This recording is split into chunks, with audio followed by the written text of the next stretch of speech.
आज हम एक प्रॉब्लम डिस्कशन करने जा रहे हैं, जेई रिलेवेंट प्रॉब्लम। क्वेश्चन का बैकग्राउंड मुझसे एक्सप्लेन करते हैं क्वेश्चन क्या है। तो अपने पास एक बहुत बड़ा लार्ज इंसुलेटिंग स्क्वायर प्लेट है जिसका साइड एल है, विड्थ को अपने को इग्नोर करना है, और इस पे जो यूनिफॉर्मली चार्ज डिस्ट्रीब्यूटेड है, plus plus plus plus charge है, वो टोटल चार्ज जो दिया हुआ है वो कितना दिया हुआ है, 100 क्यू दिया हुआ है। दूसरी बात बोल रहा है कि आप एक यहाँ पे इंसुलेटिंग स्फेयर देखिए। स्फीयर का जो रेडियस है आर है, और वो जो प्लेट है, इंसुलेटिंग प्लेट है, वो बहुत पतला सा बना है, और उसके ऊपर जो चार्ज डिस्ट्रीब्यूट है वो यूनिफॉर्मली क्यू चार्ज डिस्ट्रीब्यूट है। तो आपको अंदर इलेक्ट्रिक फील्ड जीरो है, बल्कि आपसे पूछा जा रहा है सवाल में कि determine the electric field at the inner point of the sphere. तो आप बोलोगे कि अंदर तो इलेक्ट्रिक फील्ड जीरो है, तो फिर क्यों पूछ रहे हो? तो भाई ये बताना चाहते हैं वो बहुत पतला है, थिन है, इंसुलेटर है। इसका मतलब कि ये जो प्लेट है ये अपना इलेक्ट्रिक फील्ड उसके अंदर पेनिट्रेट कराएगा। कौन सी इलेक्ट्रिक फील्ड पेनिट्रेट होगी वो हम बाद में बात कर लेते हैं, ठीक है। दूसरा कहता है कि आप स्पेसिफिक कोऑर्डिनेट्स आपको दिया है, इस कोऑर्डिनेट पे मुझे पता कीजिए कि आपका जो नेट इलेक्ट्रिक फील्ड होने वाला है वो क्या होने वाला है, वो मुझे आप कैलकुलेट करके बताइए। मतलब कि आप हॉरिजॉन्टल का एक्स कंपोनेंट को ब्रेक कीजिए, वर्टिकल के वाई कंपोनेंट को ब्रेक कीजिए, फिर ई नेट निकालिए। ई नेट क्या हो जाता है, रूट अंडर ई ए स्क्वायर एक्स प्लस ई ए स्क्वायर वाई। इतना आइडिया है अपने पास। चलो, अपने को ये सोचना है, एक क्वेश्चन में एक और चीज दिया है, एल इक्वल टू 100 ये आपके अंदर एक क्रैक करेगा यार। अपने पास ये जो कॉन्सेप्ट दिया है एल इक्वल टू 100 इसका मतलब इस प्लेट के कंपेयर में तो ये बहुत छोटा है। इसका मतलब हम इसको इनफाइनाइट प्लेट सीट ले सकते हैं। इनफाइनाइट प्लेट सीट का हमको इलेक्ट्रिक फील्ड निकालने का फॉर्मूला सब लोगों ने बताया है कि अपने को एक सिलेंडर डालना है, सिलेंडर के कॉन्ट्रीब्यूशंस को देखना है, सिलेंडर के जो अपर ये वाला जो फेस होगा उस पे एंगल 90 डिग्री बनेगा, तो वाई एक्सिस में इलेक्ट्रिक फील्ड जीरो होगा, सिर्फ हॉरिजॉन्टल एक्सिस में इलेक्ट्रिक फील्ड होगा। और इलेक्ट्रिक फील्ड का फॉर्मूला क्या होता है, सिग्मा बाई 2 एप्सिलॉन नॉट। इतना दिमाग में स्ट्राइक ऑन होना चाहिए, फिर सवाल को अपने को हैंडल करना चाहिए। तो सबसे पहले हम यही बोलेंगे कि अपने पास एक इनफाइनाइट प्लेन सीट है। ये अपने पास एक इनफाइनाइट प्लेन सीट है। इस प्लेन सीट में हम क्या करते हैं, गॉसियन सरफेस डालेंगे, मतलब गॉस लॉ को यूज करके, बहुत जनरल फार्मूला यूज करके हम इलेक्ट्रिक फील्ड को कैलकुलेट कर लेते हैं। जैसे ही हम यहाँ पे इलेक्ट्रिक फील्ड को कैलकुलेट करते हैं, तो यहाँ से जो इलेक्ट्रिक फील्ड हम कैलकुलेट करते हैं इनफाइनाइट प्लेन सीट के रिलेशन में, वो जानते हैं सिग्मा बाई क्या होता है, 2 एप्सिलॉन नॉट होता है। और बेसिकली क्या पता है कि sigma equal to q by a होता है, हाँ या ना। तो यहाँ पे सिग्मा इक्वल टू क्यू देखो तो आपके पास 100 क्यू है, और एरिया क्या है, एल स्क्वायर है, ठीक है ना। आपको विड्थ को इग्नोर करना है। अब इलेक्ट्रिक फील्ड इक्वल टू आप लिख सकते हो, क्या लिख सकते हो, 100 Q divide by 2 L square, हाँ या ना। अब यहाँ से आप इलेक्ट्रिक फील्ड लिखो तो इलेक्ट्रिक फील्ड इक्वल टू क्या हो जाएगा, यहाँ से आप सिंपल लिखो E into 2 L square equal to 100 Q divide by क्या हो जाएगा, क्योंकि ये 2 एप्सिलॉन नॉट है ना, तो यहाँ पे एप्सिलॉन नोट भी लिखिए, ठीक है दी, ठीक है। तो यहाँ पे क्या लिखोगे, एप्सिलॉन नोट, ठीक है। यहाँ क्लियर हो गए। अब यहाँ से बेसिक सा काम करो कि ई इंटू 2 और एल का मतलब हो जाएगा 100 डी का होल स्क्वायर इक्वल टू क्या हो जाएगा, 100 क्यू डिवाइड बाई क्या हो जाएगा, एप्सिलॉन नोट। इसमें से जो कैंसिल होने वाला टर्म है वो 100 कैंसिल होने वाला है, तो 100 कैंसिल हो जाएगा। तो आप इसको क्या लिख सकते हो, मैं डायरेक्ट नहीं लिखूं, एक काम करता हूं, मैं ऐसे लिखता हूं कि इसमें से 100 मर गया तो ये कितना बच गया, यहाँ क्यू बच गया, यहाँ क्या बच गया, एप्सिलॉन नोट बच गया, और यहाँ से क्या हो गया, 100 बाहर आ गया, ये 100 हो गया, और ये क्या हो गया, इंटू डी एस डी और डी का स्क्वायर हो जाएगा जी। यहाँ तो कोई बदलाव नहीं आएगा, ठीक है। और ये जो 2 है ये भी मल्टीप्लाई कर लेते हैं हम लोग, ठीक है। तो इसको थोड़ा अरेंज कर दिया जाए, अरेंज करेंगे तो ये इसको लिखेंगे 200 एप्सिलॉन नोट डी स्क्वायर। अब यहाँ से इलेक्ट्रिक फील्ड निकालते हैं। इलेक्ट्रिक फील्ड जो कंट्रीब्यूशन होगा तो एक्स एक्सिस में होगा, और ये हो जाएगा 5 × 10⁻³ divide by epsilon note D square, ठीक है। और वाई एक्सिस पे क्या हो जाएगा यार, वाई एक्सिस पे 90 डिग्री हो गया तो जीरो हो गया, जेड एक्सिस पे भी क्या हो जाएगा, जीरो हो जाएगा। अब आपको इलेक्ट्रिक फील्ड की कहानी पता चल गई प्लेट्स के साथ। अब बात करना है कि भाई अपने पास तो यहाँ पे डी डिस्टेंस पे हम लोगों ने एक कहा क्या रखा है यार, एक स्फेयर रखा हुआ है और स्फेयर जो है बहुत थिन पतला है, इंसुलेटिंग है और उस पे यूनिफॉर्म चार्ज है। इतना माइंडसेट के साथ चलते हैं। अब दूसरी बात कहते हैं कि सबसे पहले बात करें कि ये अपने पास स्फेयर है सर्दी, और इस पे यूनिफॉर्मली चार्ज डिस्ट्रीब्यूटेड है। पहली दौर में बात करते हैं इसमें यूनिफॉर्मली चार्ज डिस्ट्रीब्यूटेड है। तो अपने को सबसे पहले तो यही बोलेगा कि और ये आर रेडियस दिया हुआ है तो अंदर इलेक्ट्रिक फील्ड क्या होगा, जीरो होगा। बट इसके इलेक्ट्रिक फील्ड तो इसके अंदर पेनिट्रेट्स होंगे, और इलेक्ट्रिक फील्ड जो पेनिट्रेट्स होगा तो नेट इलेक्ट्रिक फील्ड की बात करोगे तो ये तो स्फेयर का इलेक्ट्रिक फील्ड जीरो है। तो यदि आप नेट इलेक्ट्रिक फील्ड की बात करोगे तो जो नेट इलेक्ट्रिक फील्ड हो जाएगा वो किसके बराबर हो जाएगा, प्लेट के इलेक्ट्रिक फील्ड के बराबर हो जाएगा। और प्लेट का इलेक्ट्रिक फील्ड जो है आपने ऑलरेडी निकाला है, जो आपने प्लेट का इलेक्ट्रिक फील्ड निकाला है ऑलरेडी पता है कि 5 × 10⁻³ into Q epsilon note into D square हो रहा है। तो हम इसको बेसिकली ई एक्स ही रख लेते हैं, और यहाँ पे ई वाई फिर से ज़ीरो होने वाला है और ई जेड क्या होने वाला है, ज़ीरो होने वाला है। इतना तो आइडिया हमने सेटअप कर लिया। अब बात करते हैं कि स्पेशल कोऑर्डिनेट्स जो आपको दिया है उस पर बात करते हैं। सबसे पहले आप सोचो कि आपके पास ये स्फेयर है और स्फेयर पे आपके यूनिफॉर्मली चार्ज डिस्ट्रीब्यूटेड है। क्लियर है?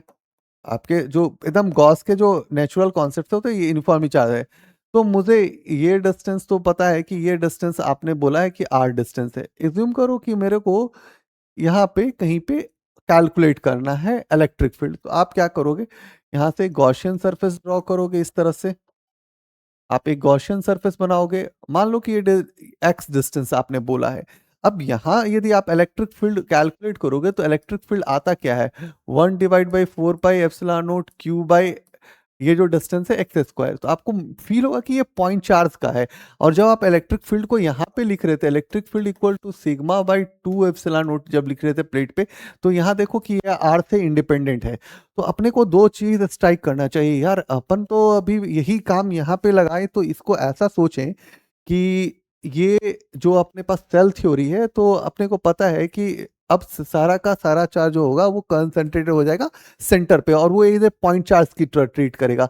तो अपना इलेक्ट्रिक फील्ड क्या हो जाएगा, 1/4πε0 क्यू/x²। तो अपन यही बेसिक यूज कर लेते हैं यहाँ पे। अब मेरे को पता है कि यहाँ से आपके पास क्या है, एक्सेस दिया हुआ है सवाल में, आपके पास स्पेशल एक कोऑर्डिनेट दे दिया है, उस कोऑर्डिनेट पे आपको पता करना है। ये अपने पास एक्स एक्सिस है और अपने पास स्पेशल कोऑर्डिनेट पता है कि मेरे को इलेक्ट्रिक फील्ड पता करना है जी, हाँ या ना। तो ये तो पता है कि यहाँ सेंटर से यदि आप देखिए तो ये डिस्टेंस आपको आर दिया हुआ है। ठीक है, ठीक है। अब आपको पता करना है इस पे आपका क्या है, तो यूनिफॉर्मली चार्ज डिस्ट्रीब्यूटेड है। जो हमने पहले बोला वही सारे चीजें को इस पे ड्रॉ कर देते हैं, यूनिफॉर्मली चार्ज डिस्ट्रीब्यूटेड है। और ये यूनिफॉर्मली चार्ज मतलब कि यहाँ पे क्यू है। अब हम यहाँ पे जब बात करते हैं तो उसने बोला है कि आप कोऑर्डिनेट देख लो, कोऑर्डिनेट में जो एक्स एक्सिस है वो d/2 पे है। तो ठीक है, हमने d/2 ले लिया। अब और वाई एक्सिस भी d/2 पे है, तो अभी हम यहाँ से क्या करते हैं, ये इसको जनरलाइज कर देते हैं जी थोड़ा सा। ठीक है जी, इसको सर जी जनरलाइज करते हैं। आपको पता है कि अब जो इलेक्ट्रिक फील्ड है हम यहाँ से देख रहे हैं, तो इलेक्ट्रिक फील्ड जो हमारा बन रहा है, क्योंकि ये हमारे पास d/2 है और ये भी d/2 है। अब मेरे को पता करना है कि नेट इलेक्ट्रिक फील्ड का इफेक्ट चलना करना है अलग अलग कोऑर्डिनेट्स पे d/2 और d/2 पे। तो अभी हम यहाँ से क्या करेंगे, एक डायगोनली हम यहाँ से ड्रॉ करते हैं ये लाइन को। ठीक है, और हम बोलते हैं कि स्फेयर का इलेक्ट्रिक फील्ड जो है इस डायरेक्शन में है। ठीक है जी, और ये एंगल बन गया अल्फा जी। ठीक है ना। तो प्लेट का इलेक्ट्रिक फील्ड कहाँ पे, एक्स एक्सिस पे है, तो हम प्लेट का इलेक्ट्रिक फील्ड लिख दिए। ठीक है जी। अब हम बात करते हैं कि यार यहाँ से यूज करें यदि हम tan अल्फा को, तो हम कह सकते हैं d/2 और d/2। तो ये 1 हो गया, तो अल्फा का मतलब कि 45 डिग्री। तो ये एंगल कितना हो रहा है, 45 डिग्री। अब हम यहाँ से बात करते हैं, तो हम यहाँ एक एक्सेस ड्रॉ करते हैं। अब यहाँ से हम थोड़ा सोचते हैं यार, तो ये हमारा क्या बनेगा, एक्स एक्सिस है ये, एक्स, इसको एक्स एक्सिस सोचो। तो अभी यहाँ पे हम इसका कंपोनेंट डोलते हैं, तो स्फेयर का एक्स कंपोनेंट होगा, दूसरा होगा स्फेयर का वाई कंपोनेंट, स्फेयर का वाई कंपोनेंट। ठीक है।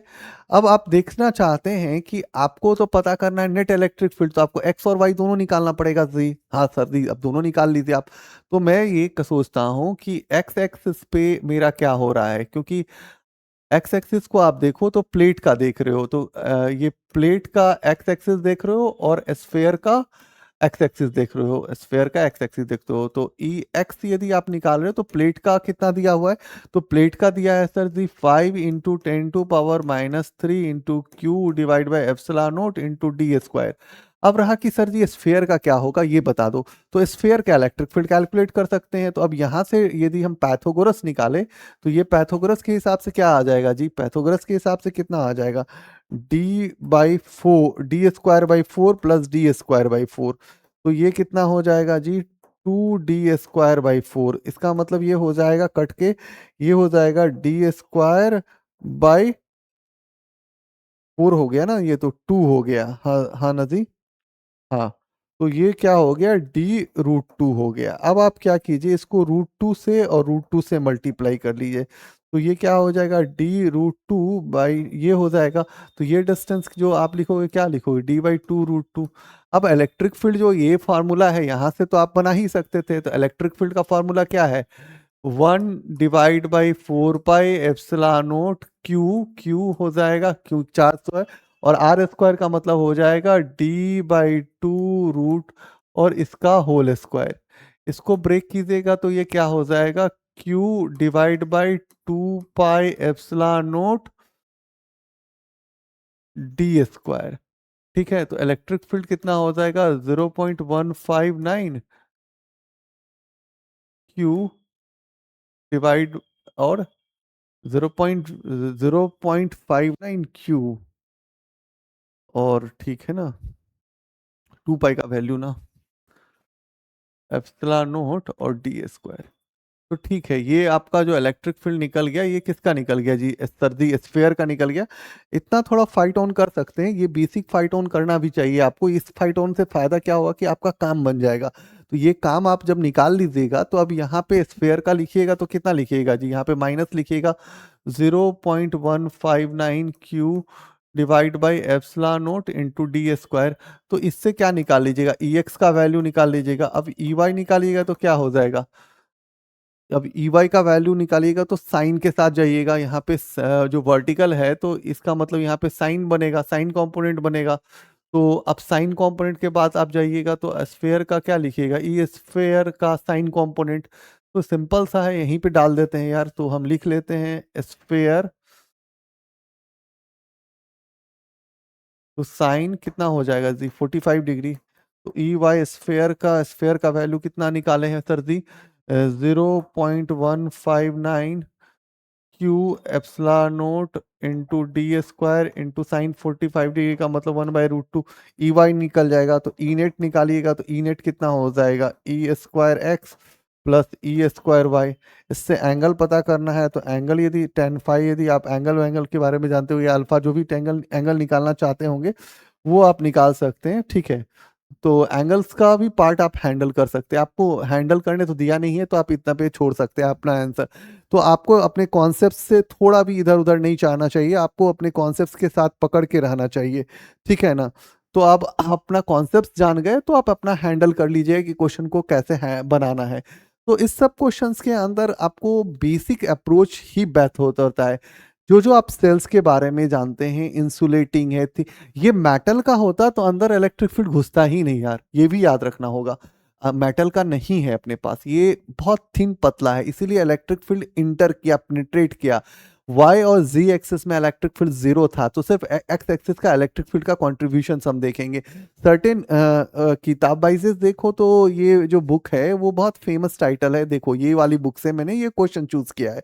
बट इसके क्वेश्चन दमदार हैं, बट कॉन्सेप्ट वाइजेस जो तुम्हारे पास है वो दमदार होना चाहिए, तभी तुम क्वेश्चन को हैंडल कर पाओगे। तो आज के लिए थैंक यू।